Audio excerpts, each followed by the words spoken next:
So I knew this would come up sooner or later. And I'm surprised that it's taken this long for someone to comment on school choice and my views on it and my thoughts on whether or not it takes away the good families. I'm just happy that the commenter was very respectful and left room for dialogue. And so that's what we're going to discuss today. So let's go ahead on and jump right in. And I am going to read the comment that was left on one of my recent videos. How do you respond to the argument that school choice takes away the good families from the public schools and leaves the others behind for the public schools to deal with? The parents who care will take their kids out of public schools and find a better way. The other families will leave their kids in the public schools, and then the public schools will be full of low performing kids and careless parents. Have you had anyone to tell you that? No. However, I've actually thought that myself.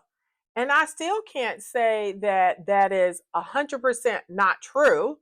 I would word it differently. I wouldn't say good families, right? Because that leaves a lot of assumptions there, but I get what you're saying. So here are my views now, and they have really evolved over time. I am a passionate teacher. I am a passionate special education teacher. I am a teacher who chose intentionally to work in an urban context. So a lot of the things that you might associate with that, those things happen. I didn't complain about those because some things goes with the territory, right? But what made me lose my taste for teaching in public schools, period, and it was as a result of me working in the urban context, it was simply the amount of students that continually got pushed on to high school not being able to read and write. And I'm not talking about students who had intellectual disabilities, those students who, obviously there might be some, ceiling that they would get to. I'm talking about students who have specific learning disabilities, who are ADHD, who are dyslexia, who with the right type of curriculum, teaching, and environment can thrive. And so I spent like maybe 3 years in the classroom as a teacher. Then I was promoted to a department chair, in which it was a pretty large school. So I really didn't teach. That was my job. I tell people all the time it was like being an assistant principal without the pay. But I did that, and I did a great job, if I can say so, myself, because there was a lot of cleaning up records. It was absolutely horrible. At that time, all of our students were in self contained classes. Matter of fact, I had a child come to me and say, "Hey, please change my classes and put me in regular ed classes." And so that's kind of how bad it was. And I did that for 5 years, and I believed in the work. But after a while, I started to see where I was simply being used to keep the state from coming down on this school, right? It was not like I didn't see what I was doing on the admin end translating to what students were getting in the classroom. And I just started becoming disillusioned because my whole purpose of being a teacher is because I wanted to transform the lives of students and students with disabilities. So I started describing how I felt being a teacher as having steak and potatoes, or being able to eat steak and potatoes off of the backs of poor Black kids. I remember now, and this is over 10 years ago, more than 10, I believe, but I was making over $60,000. Like, I know that is not a lot, and it should have been more then, and it should be more now, right? But again, that was nothing to complain about for a girl in her 20s. Anyway, I just lost the taste for it because I no longer saw where I could be productive or where I could actually change things. I realized at that moment that this is too big. Like, there is nothing that I could do to really change the lives of my students, not in the way that I wanted to, because I had wonderful relationships with my students, and I'm sure I poured something, but I wanted more, and I wasn't able to do that. So, fast forward, I ended up getting married. Once I got pregnant, I ended up leaving the district because I wanted to be a stay-at-home mom. And that's kind of what I set my mind to. That's what I was going to do. And I was excited to pursue that. Well, after about 3 years, I realized that that was not my calling. My kiddo says she's extremely happy about that now, too. Then I decided, okay, I have to do something. Like, I'm not rich like that. I can't sit around the house and be that type of housewife.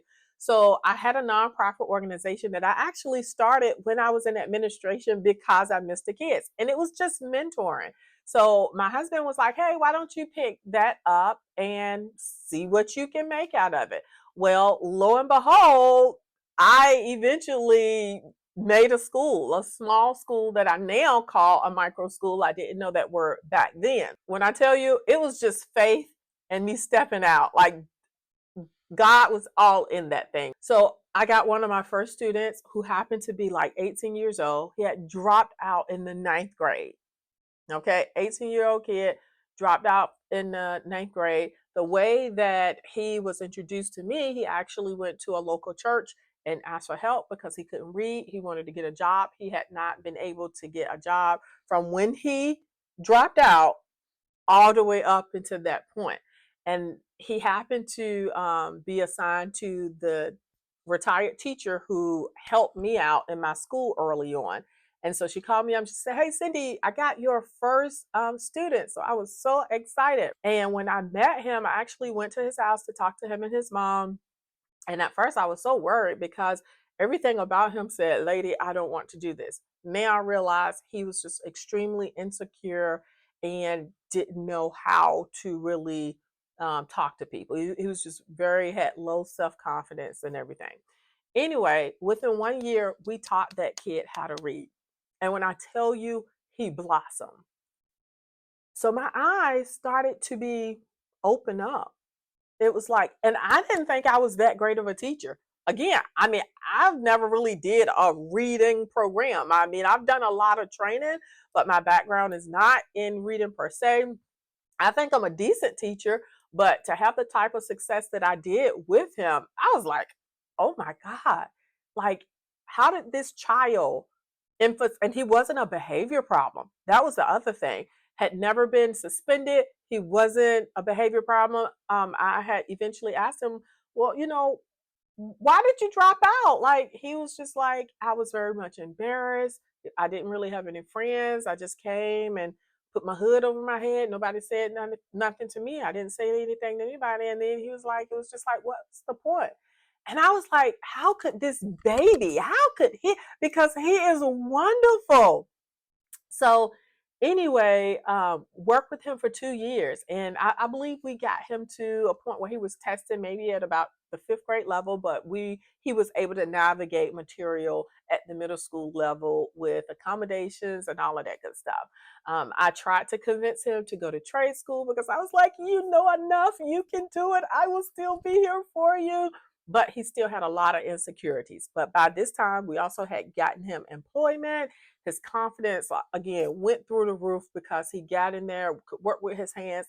His employer loved him, promoted him. So, he was like, nah, I'm going to stick with this, Miss Lumpkin, whatever.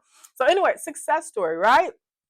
Fast forward, probably about maybe 2 years after he left, my school moved to the opposite side of town. On the opposite side of town is this world-renowned school called Woodward Academy.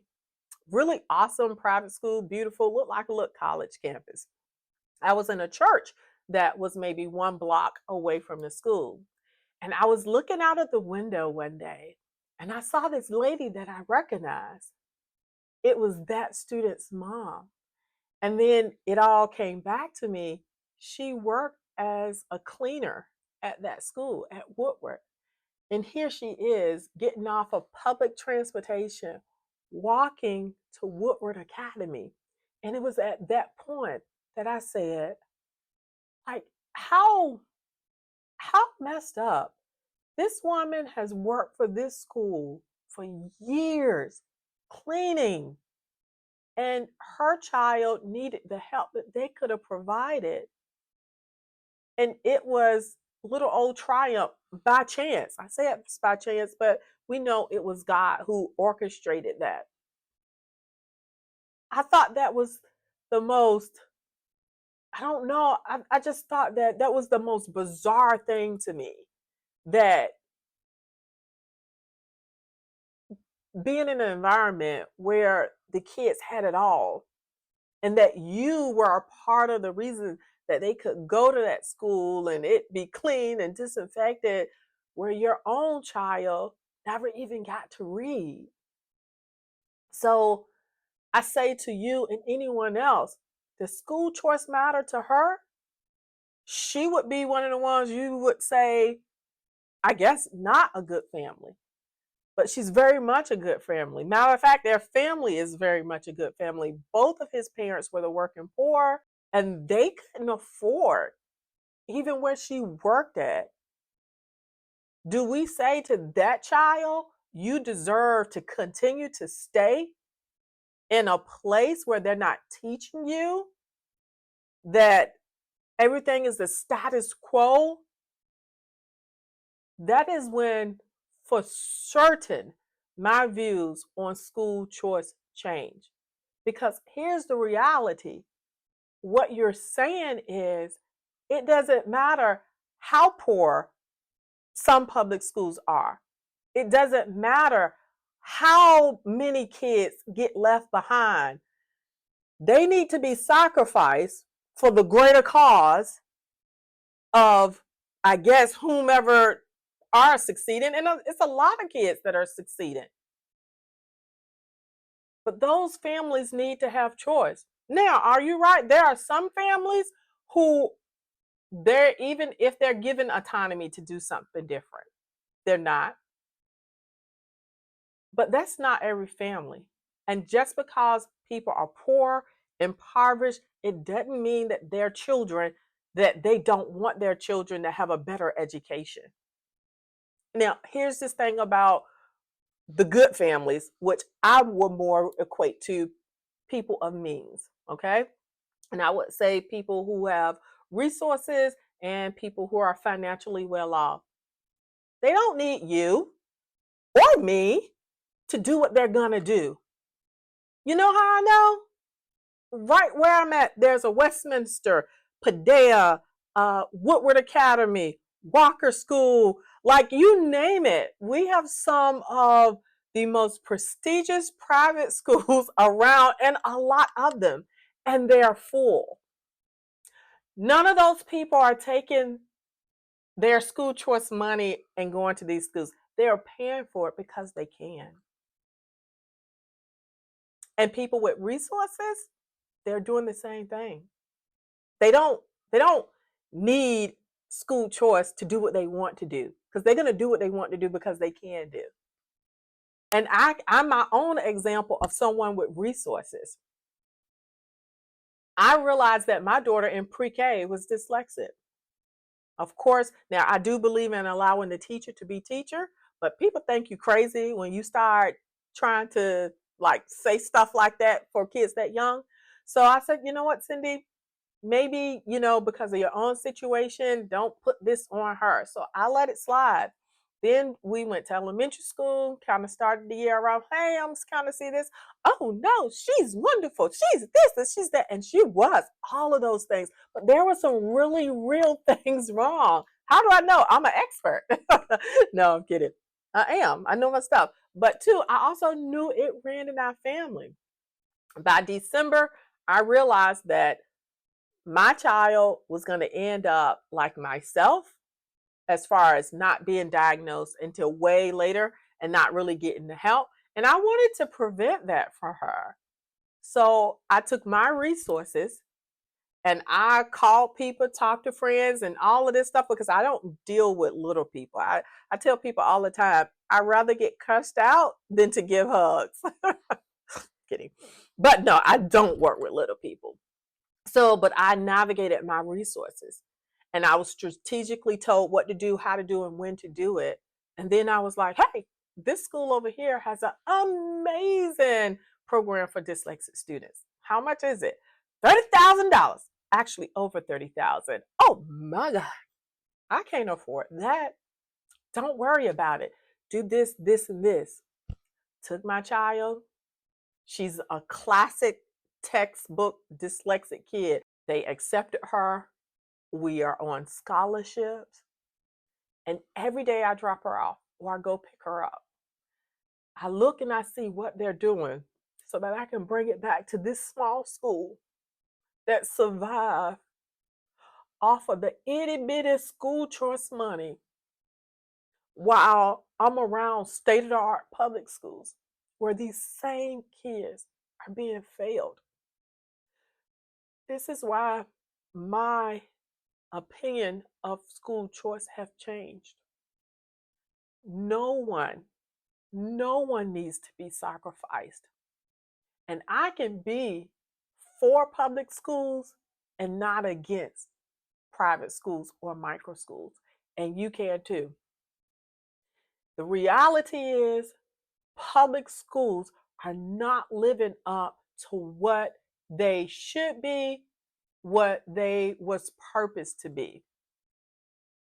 And if it's not living up to one, that one is worth whatever amount of money that state is given to educate him or her to be put in another environment.